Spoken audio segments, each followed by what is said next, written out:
Hi everyone, my name's Anne Marie. Welcome to this card making project. In this project we're going to make a gorgeous floral card using lots of Anna Griffin products. When the card's finished, the recipient will be so pleased to receive it because it's going to be such a pretty card. The first thing that we're going to do is take our card base. Now this is a 6x6 inch card base, and the first thing, as always, I'm going to do is take my bone folder and I'm going to score it along the edge to make sure it's got a nice, sharp, neat crease so that it will stand up nicely on any mantelpiece or windowsill. As always, we're going to do the inside first. I just want to show you actually what this looks like on our cardometer. So it sits nicely below the 7x7 and above the 5x5. It's a nice size area to cover. It's not too big and not too daunting for anybody who's new to card making. So the first thing that we're going to do is, as always, the inside. Now I've cheated a little bit because this is an inside that I've already prepared, because it would make the video very long if you'd see me do this. I've used Anna's 22 birthday stamps for this, and what I've done is I've stamped using black stays on. You're not just a year older, but you're a year better. And I've stamped it around the edge 4 times. So the top and the bottom are actually in the right direction. But then the two at the sides, if you turn it that way, are still in the right direction. Okay. Then in the middle, I've stamped the champagne on ice. And then using the watercolour technique from one of our 31 days tricks, I've coloured it in with the tones, and then I've gone around the edge with a grey, very faint grey pen, just to highlight it, to make it look like it's actually 3D when you can see it. I don't know if the camera actually picks that up, but you can see there's a very faint edge around it. And it just highlights it a little bit and makes your colouring in look so much better.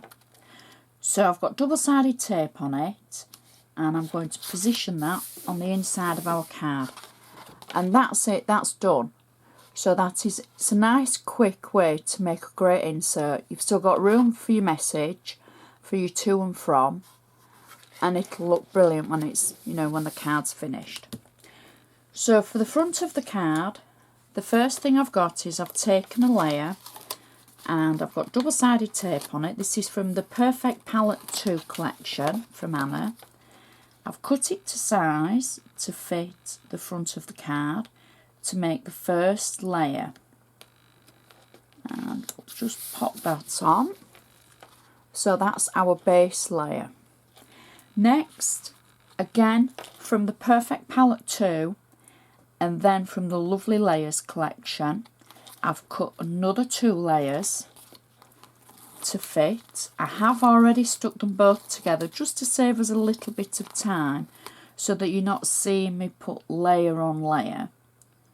And I'm going to position that through the centre of the card like that. So already it's starting to look really pretty. The next thing I've done is I've taken one of Anna's Ornate frame dies, and I've used one of the metallic layers to die cut it from. Now, as you can see, this is too big for the card.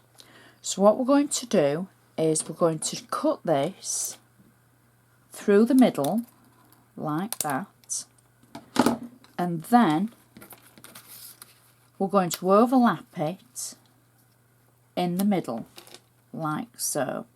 If you don't want to overlap it, you could trim the excess.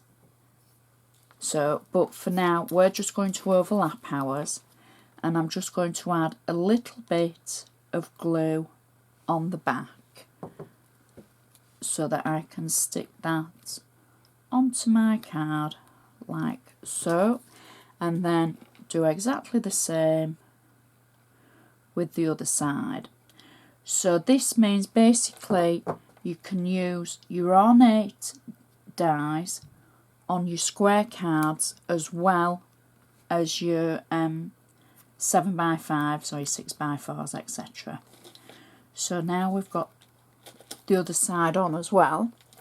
I've got a piece from the lovely layers that I'm going to put across the middle, just in case where the overlap was, just to cover it over like that. I've got double-sided tape on the back of it. So now that covers those extra sections, so nobody would ever know. From the section in the middle of the die, you get the second die that's a little bit smaller. So I've used that and I've cut it out in the same colour cardstock, and then using one of the 22 birthday stamps again, like we did for the inside, I've stamped using Stays On ink through the centre of the die cut, and I've got double-sided foam on the back of it, and I'm just going to simply add that through the centre of the card, like so. That's the sentiment. Then I've turned to the favourite flowers, and I've taken 3 of the roses. One's a single and 2 are the double ones. Now these are stickers, so you simply peel the back of them away, and I'm going to position these just at the side of our sentiment like that, and then above our sentiment slip them between. Because they're on double-sided foam, you can slip a section between them like so. Don't be afraid to try and position them where you want them to go. You know, you don't have to just think, oh, stick them on. Just take a few seconds to put them where you think they look best. And then the final one is the single rose that I'm just going to position at the bottom and pop that there, I think. And then to finish it off, I've got a little pink pre-made bow from Anna with some double-sided foam on the side of it, and I'm just going to position that in the other corner. And that is our card finished. Such a pretty card, little bit different on the inside, but for a special birthday it sums it up. It'll stand up nicely on any mantelpiece or windowsill. And I know I forgot to mention this in the other 2 videos this week. I'm still getting back into the routine after having the flu. But that'll post nicely as well. It's not too thick. You've only got the thickness of 1 foam pad, because you've already got the foam pad for the sentiment and just the foam pad on the actual favourite flowers and the bow. So it's just 1 foam pad thick for posting, so it'll go nicely, and it won't, well, it'll probably still cost the earth because postage does, but it won't break the bank with the layers. So I'd like to thank you so much for watching. I hope you've enjoyed this. Please feel free to leave a comment. I love hearing from you. Please give me a like, please share any of my videos. If you've ever got anything to say, please feel free. I'm always on Facebook, so please connect with me there. And I'd just like to say thanks for watching. I'll see you next time.